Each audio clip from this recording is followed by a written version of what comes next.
क्या हुआ जब एक समय भीष्म पितामह, कर्ण, जरासंध, दुर्योधन, पांडवों सहित कई शीर्ष योद्धाओं ने मथुरा द्वारा संरक्षित शटपुर नामक एक राज्य पर आक्रमण कर दिया। उस समय श्री कृष्ण भी वहां उपस्थित नहीं थे, तो फिर प्रद्युम्न को पहले स्वयं अकेले ही वहां उन सब महारथियों से भिड़ना पड़ा। क्या प्रद्युम्न पितामह भीष्म को चुनौती दे सकते थे? क्या यादवों से पांडव भी भिड़ गए थे? क्या परिणाम निकला था उस महासंग्राम का? और क्यों ऐसी स्थिति उत्पन्न हुई कि यादवों और कुरु योद्धाओं को ये युद्ध करना पड़ा? इस रोचक वृतांत को जानने के लिए इस वीडियो के अंत तक बने रहें। और अगर आपको ये वीडियो पसंद आए तो इसे लाइक और हमें सब्सक्राइब अवश्य करें। एक समय चारों वेदों और छहों अंगों के ज्ञाता एक ब्राह्मण, जिनका नाम ब्रह्मदत्त था, 1 वर्ष तक चालू रहने वाले यज्ञ की दीक्षा में दीक्षित हुए। ब्रह्मदत्त महात्मा वसुदेव जी के सहपाठी, सखा और उपाध्याय भी थे। इसीलिए देवकी सहित वसुदेव जी वहां शटपुर में रहकर यज्ञ करने वाले ब्रह्मदत्त के यहाँ निमंत्रित होकर गए थे। जब वह यज्ञ चलने लगा, उस समय शटपुर में रहने वाले निकुंभ आदि दैत्य, जो वर पाकर घमंड में भरे रहते थे, वहां आकर ब्रह्मदत्त से बोले, हमारे लिए भी यज्ञ का भाग निकाला जाए। हम लोग इस यज्ञ में सोम रस का पान करेंगे। यजमान ब्रह्मदत्त हमें अपनी कन्याएं दें। ब्रह्मदत्त जी हमें उत्तमोत्तम रत्न प्रदान करें, तभी ये यहाँ यज्ञ कर सकते हैं। ये सुनकर ब्रह्मदत्त जी ने उन बड़े बड़े असुरों से कहा, असुर शिरोमणियों, पुरातन वेद में असुरों के लिए यज्ञ भाग देने का विधान नहीं है। फिर मैं यज्ञ में आप लोगों को सोमरस कैसे दे सकता हूँ? मुझे अपनी जिन कन्याओं का दान करना था, उनका मानसिक संकल्प मैंने कर दिया। वे दूसरों को दी जा चुकी हैं। अब रही रत्नों की बात, बलपूर्वक मांगने पर मैं कुछ नहीं दूंगा, क्योंकि भगवान देवकी नंदन की शरण ले चुका हूँ। वे ही मेरी रक्षा करेंगे। ये उत्तर सुनकर निकुंभ आदि पापी असुर रोष में भर गए। उन्होंने यज्ञ मंडप को तहस नहस कर दिया और ब्रह्मदत्त जी की कन्याओं को हर लिया। यज्ञ मंडप में वह लूट मची हुई देख वसुदेव ने श्री कृष्ण, बलदेव और गद का चिंतन किया। श्री कृष्ण को तो सब बात ज्ञात ही थी। उन्होंने प्रद्युम्न से कहा, बेटा जाओ और माया द्वारा ब्रह्मदत्त की कन्याओं की शीघ्र रक्षा करो। तब तक मैं यादव वीरों की सेना के साथ शटपुर को चल रहा हूँ।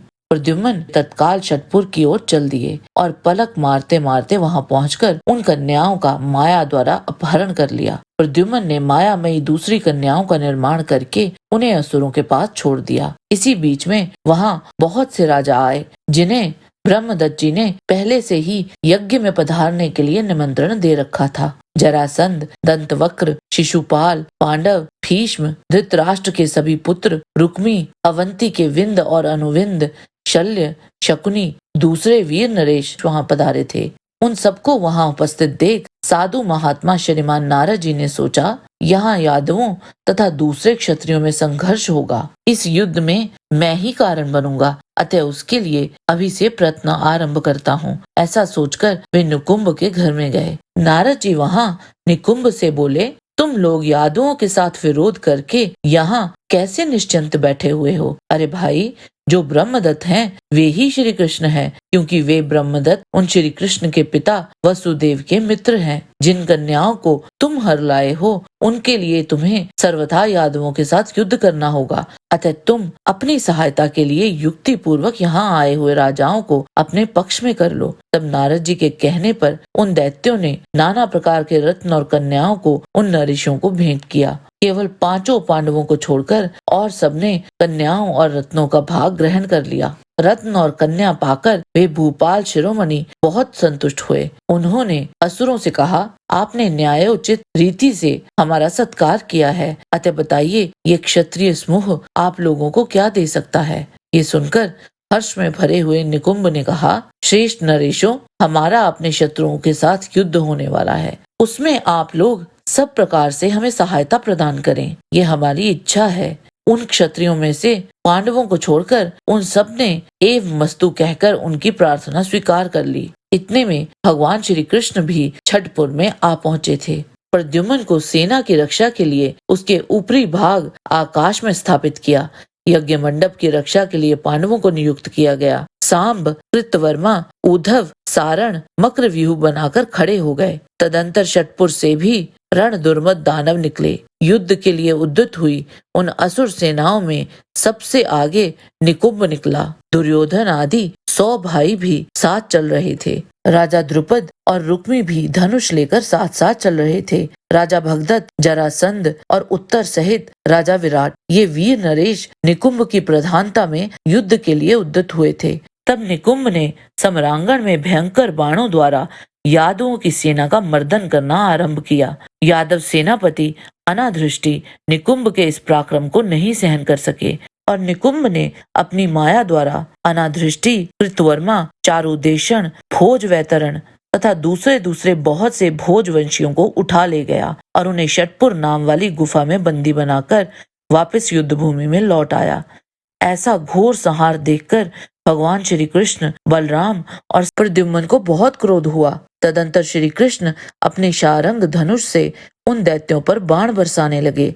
वे बड़े बड़े असुर श्री कृष्ण के सम्मुख खड़े नहीं रह सके और भय से पीड़ित हो आकाश में उड़ चले। आकाश में गए हुए उन असुरों को जयंत और प्रवर अपने बाणों द्वारा मार गिराते थे। तदंतर अनिरुद्ध, सांब तथा प्रद्युम्न घोर मायामयी गुफा की सृष्टि करके समस्त क्षत्रिय नरेशों के समुदाय को उसमें फेंक देने के लिए उद्यत हो गए। प्रद्युम्न ने युद्ध के मुहाने पर विजय के लिए प्रयत्न करते हुए कर्ण को वेग पूर्वक पटक कर उसके उछल कूद मचाने या छटपटाने पर भी पकड़ लिया और गरज कर उसे घोर मायामयी गुफा में फेंकने का विचार किया। इसी तरह उन्होंने राजा दुर्योधन, विराट, द्रुपद, शकुनी, शल्य, पितामह भीष्म तथा जरासंध को भी पकड़ लिया। फिर प्रद्युम्न ने भगवान शंकर के दिए हुए पाशों से राजा भगदत्त, शिशुपाल तथा शेष अन्य नरेशों को भी बांधा और उन सबको मायामयी गुफा में ले आए और अपने पुत्र अनिरुद्ध को